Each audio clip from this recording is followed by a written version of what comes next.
Funding for To the Contrary provided by the E. Rhodes and Leona B. Carpenter Foundation, the Park Foundation, and the Charles A. Frioff Foundation.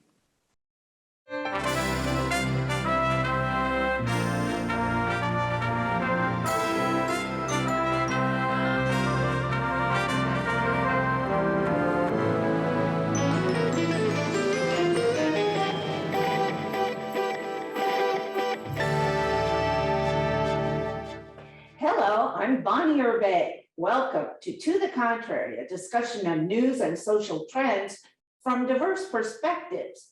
Cryptocurrency, Bitcoin, NFTs, or non-fungible tokens, and the metaverse. Is the future all about digital assets? And how involved are women in this revolution? This week in our Women Thought Leader series, we have Mai Akiyoshi. Akiyoshi is the co-founder of Curious Addys trading company, the first educational NFT project. The company functions as the Duolingo of crypto, teaching users the ins and outs of the crypto world. So welcome to you, Mai, and thank you for being here. Thank you so much for having me. So let's start with what all these acronyms stand for. What is an NFT? Yeah, so NFT stands for non-fungible token. So let me talk a little bit about what non-fungible means. So fungible items are something that are perfectly interchangeable. For example, US dollars are fungible items because if I have $1 and if you have $1, we can easily exchange, right? And no one gets upset. However, most of the things in the world are actually non-fungible. So for example, my dog and your dog are different, right? And those are non-fungible things. So non-fungible tokens are something that are unique and perfectly not interchangeable. So then there's so many misconceptions that NFT is actually an art, but that's not actually true. Even though you see a lot of news like this art, NFT art was sold for $24 million or $69 million, that art itself is not NFT. NFT is actually a certificate that proves the ownership of certain asset. So think of it as like a title for the house. If you just look at the house, it doesn't tell you who the owner is, right? So NFT is the same thing. It's like title. So NFT shows who the owner is and what kind of asset that represent. So how could you possibly buy, but how could millions or billions of people buy that same certificate, only one of which I would imagine is issued? There's only one, each NFT is just only one. So people just buy different types of NFTs. For example, the NFTs that we issued, 5,000 NFTs, and each one of them is very different. Each one of them have different values. Each one of them have different traits, different like face, different clothing, different expressions, for example. So each one of them, each different owners can buy different NFTs, but each one is very different. Now let's get to cryptocurrency. What is that, please? Yeah, so cryptocurrency is a digital currency that is managed in decentralized system, meaning that this currency doesn't rely on any central parties such as central banks or central government. So the benefit of this cryptocurrency is you can actually own your money, because if you deposit your money to bank, you don't actually own, and bank can legally lend out the money to make money for them. But cryptocurrencies, you can actually own in your wallet, and you can actually have a control of it. Tell me about who is actually making all the money in the crypto world. Are there giants of the crypto world the way there are giants of the financial world? And are they mainly men, which is what I would imagine? To explain this point, I'll give you one statistics. So according to CNBC, 83% of millennial millionaires actually have crypto in most of their wealth, and more than 50% have at least 50% of their wealth in crypto. Wait. So 50% of millennials have some cryptocurrency, and does that swing male, or is it equally male female? it is disproportionately male. So actually 18% of Web3 users are women. So that tells already that most of the cryptocurrencies are going to the men, which means that a lot, and this cryptocurrency is actually the biggest transfer of generational wealth, but that's only held by mainly men. So in order, if we don't change that ratio right now, that this proportion is going to stay for long term, just like Web2 world. Now, what influences the value of cryptocurrency? Quite frankly, I think to myself, and I would warn any man or woman, it's so all over the place. It's unregulated. You have got to be out of your mind to have anything more than a small portion of whatever you have invested in cryptocurrency. What influences the price? Because it goes up and down by huge percentages that you don't see with regulated currencies. And you can lose everything. You can lose millions of dollars overnight. Yeah, very good point. The price really is influenced by different reasons. Sometimes the price changes how the China moves, or sometimes it's influenced by this Ukraine Russia thing, and sometimes it's different reasons. So no one can predict. For example, a lot of people actually predicted that crypto is going to go up really high at the end of the last year and going down, because that has been a trend of every 4 years. But that didn't happen as much as they thought. So no one can predict. And as you mentioned, this 3% up and down is a very, very normal thing. And it became a little bit more stable, because previously it could go down 90%. So it is very, very fluctuating asset, and it's a very speculative asset, as you mentioned. Have more investors lost than made money in crypto? It's hard to say. It depends on when you buy and when you sell. But most of the people this is definitely financial advice, but some people that I know who bought Bitcoin or Ethereum in very early age and really believe in that technology and hold for long term, has made some wealth based of it. So it really depends on like when you buy and when you sell. So given the vagaries of the crypto market, I mean, unless you have a computer set up that monitors every country in the world, what's going on everywhere, what's happening to oil prices, real estate prices, the stock markets in multiple countries, not just your own, and the commodities markets, how could you make money in this, and who is making money in it? It could be individual investors, it could be institutions. Institutions are coming into the space more and recently. So I have seen a lot of like big institutions coming in, and that actually is bringing more crypto space more mainstream. So, but mostly what I have seen has been a lot of individual investors who are interested in technology and keep holding that asset.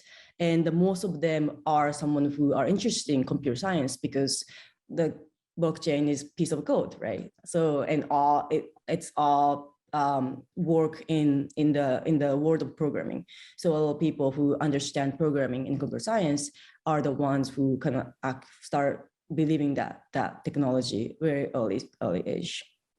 Now, your organization is trying to get women more involved in crypto. How are you doing that? To start with, what I felt when I first entered the space, I felt not welcome, because a lot of the products feel very male, masculine.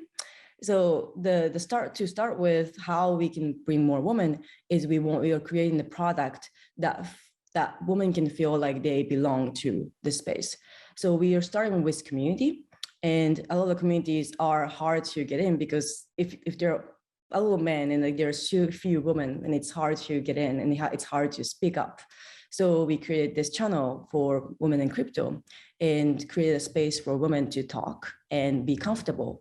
And that really brought a lot of women to our community, and women are comfortably talking about like crypto and NFTs in our community. So that's something that we want to keep doing. When you say that the products that are available are mostly male, what does that mean? The design of the almost product felt really masculine, the color and the copywriting. It's a little subjective and it might not be true, but a lot of the women also say the same thing, that wow. And when I say about this feel masculine, all the women who have seen the product are like, yes, I felt that way. It feels broy. So that's the dark colors and the copywriting is like, you know, let's make money kind of copy, which doesn't necessarily resonate with women. So those are the things that I felt like it's the most of products are kind of male targeted and male masculine. You say there are a lot of scams in the space. So why would you be trying to get women who traditionally are, are much poorer than men? They earn, 2/3, 3/4, something like that of what men earn. And then of course, there's so many single mothers out there, also supporting children on minimum wage jobs. So what would you say to those women about how to avoid the scams? Perfect. Yeah. Thanks for asking, because it's really important. And one advice that I always give is don't rush into things, because a lot of the scams happen when people are busy, people are not paying attention, because most of the people are very careful. But, women are busy, single mothers are busy. And sometimes when they try to do transactions when they're not paying attention, those are the time that most people get scammed. So please, when you do transactions, when you make transactions, either buying NFTs or sending the money to someone else, please make sure that you check all the things that like you're sending to the right place or you're sending the right amount. And please check very, very carefully, because the beauty of the cryptocurrency is it's decentralized, but the opposite side is no one is going to protect you. So if you lose your money, there's no one who can help you. So you are the ones who have to be really careful. So that's one thing that I always tell people. Isn't a good warning, because there's scams in every kind of sale on the internet, isn't a good warning is if it looks too good to be true, it is, go away, go to the next page. Yeah, it's so true. There are so many times that I saw that, wow, this is so good to be true. And then it was good to be true. So you're so right. It's if you see any flags that, wow, this is good to be true, this is definitely going to be scam. If it doesn't warn you, you could lose every single penny you put into this investment, because you can, and many do. Yeah. Then they're not being honest with you. They're promising you're making, scads of money, run away.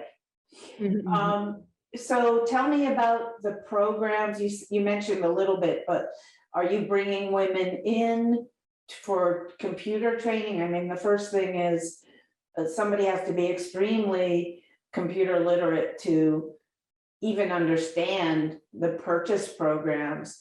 Are you bringing women of color, less educated women into a program somehow to teach them how to navigate cryptocurrency purchase programs? One of the products that we are building is Web3 Playground, which is interactive tutorial. And we designed to be a way that you don't have to make any investment to learn. So if you go to curious.xyz, you can start setting up the wallet. And wallet is something that you store your asset, like either cryptocurrency or NFTs. And you can start set up the wallet. And we are going to send a little bit amount of cryptocurrency so that you can use that to buy NFTs. And at the end of the tutorial, you have your own first NFT, and the entire process is completely risk-free and really comfortable to jump on. So this is a first starting point that I always recommend to everyone, because it's hard, it's scary to jump on, and not everyone is ready to put their own money. So we wanted to create a place where people can learn by doing, but doesn't necessarily spending money on their own.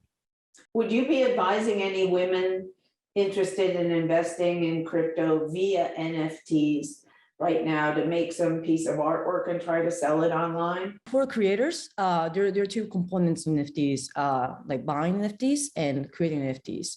So buying NFTs, it's a lot more risky than buying cryptocurrencies, like buying a stable cryptocurrency, not stable, but like major cryptocurrencies such as Bitcoin or Ethereum, because NFT is still really, NFT technology has been around for some time. However, the just craze of like value going up just happened. So no one knows how the price is going to play out. So I wouldn't recommend most of the new people to get into NFTs. I recommend to learn about it. But and if you want to get in, I definitely recommend to learn further and understand what exactly you're buying, and only invest the amount that you're comfortable buying. Only invest an amount that you don't care if it's gone tomorrow, essentially, right? Essentially, Or it won't hurt your standard of living if exactly. It's all gone tomorrow. Yeah. There's a lot of talk about the environmental impact of cryptocurrency and NFTs. Tell me about that. What is that? Is that the use of electricity while you're on your computer? Most electricity being made by gas or natural gas or oil? Most of the energy consumption happens in like blockchain, such as like Bitcoin, Ethereum. And it's because it happens because in order to create a block for blockchain, so block is kind of made out of transactions. And in order to add new blocks, adding more new transactions, it consumes a lot of energy. So how it works is that in order to add new block, all the people who are eligible to create the block compete to solve the mathematical problem. And the first one who solved that problem can add the block and earn the reward. So the people, all the people who want to create the block in the whole world try to put as much of the computer resource as possible. And that consumes a lot of energy. And at the moment, the whole electricity that Bitcoin mining uses is the same amount of electricity that whole Netherlands uses. So it's all of the Netherlands uses, you're saying? Okay.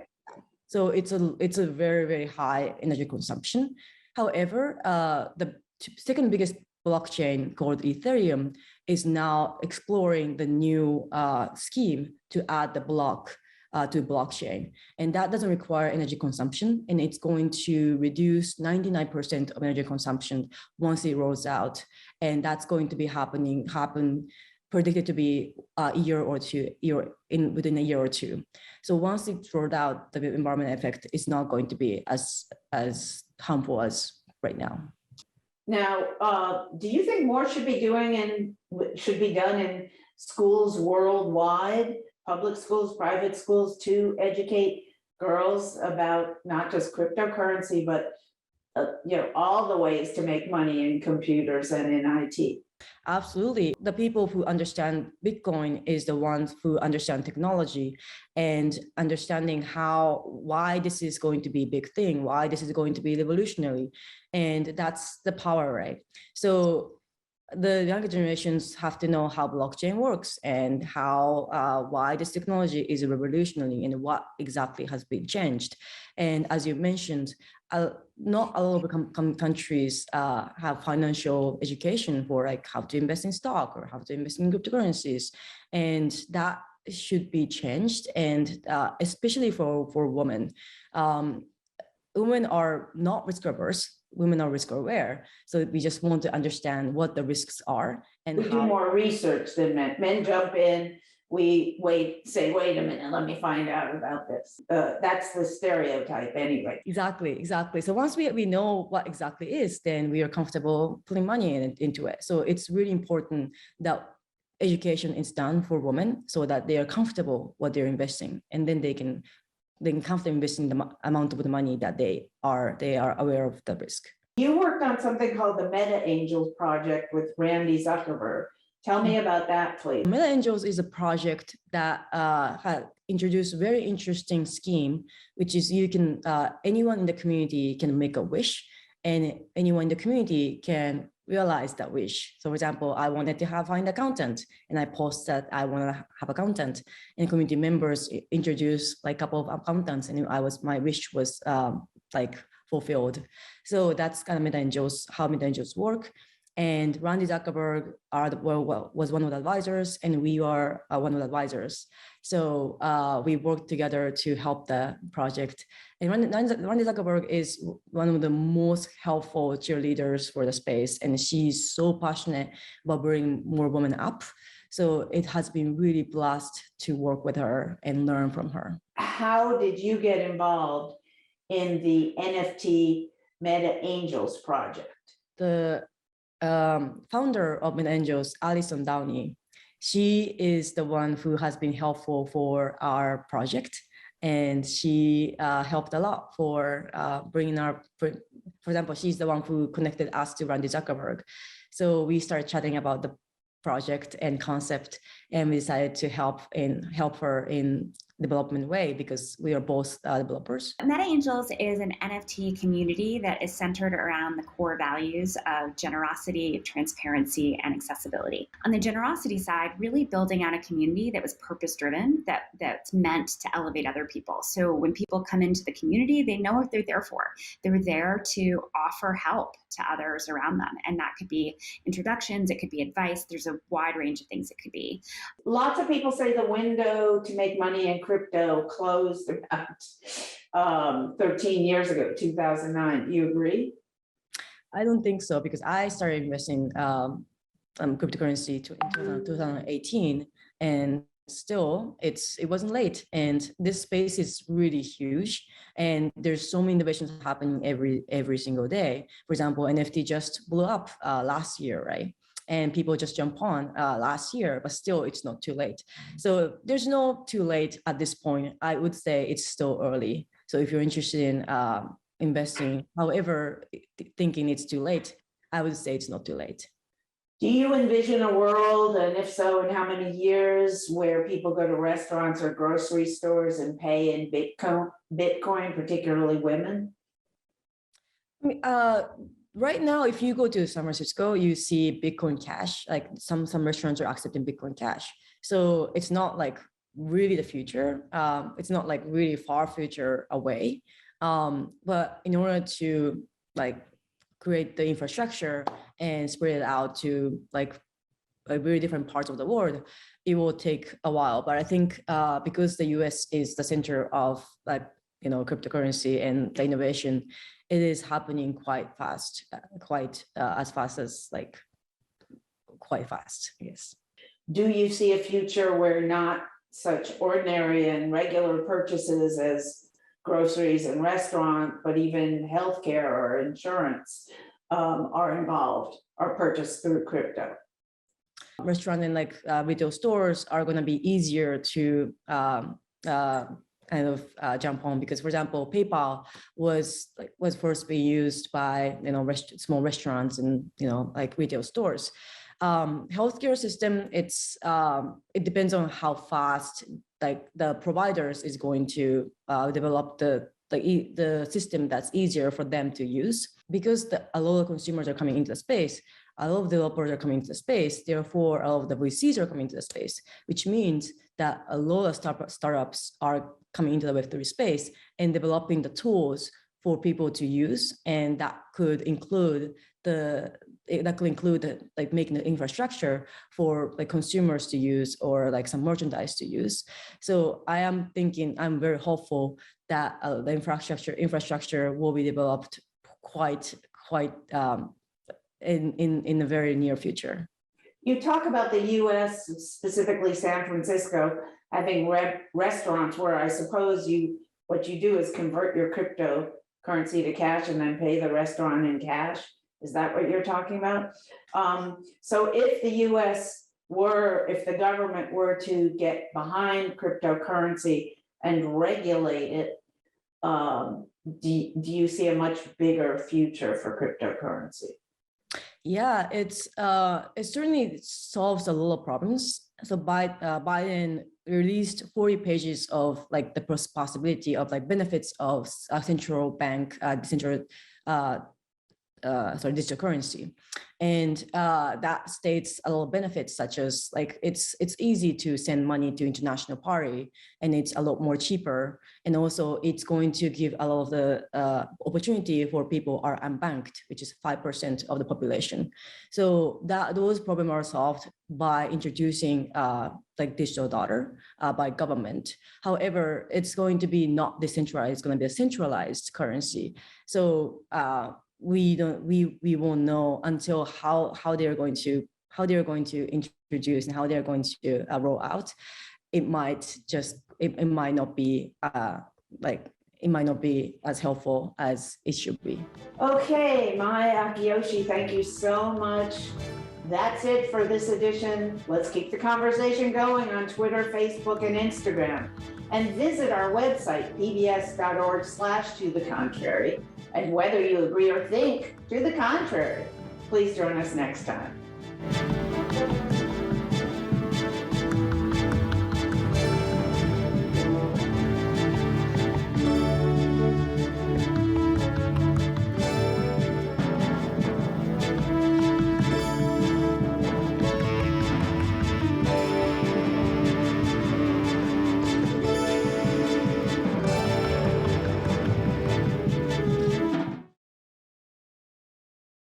Funding for To the Contrary provided by the E. Rhodes and Leona B. Carpenter Foundation, the Park Foundation, and the Charles A. Freoff Foundation.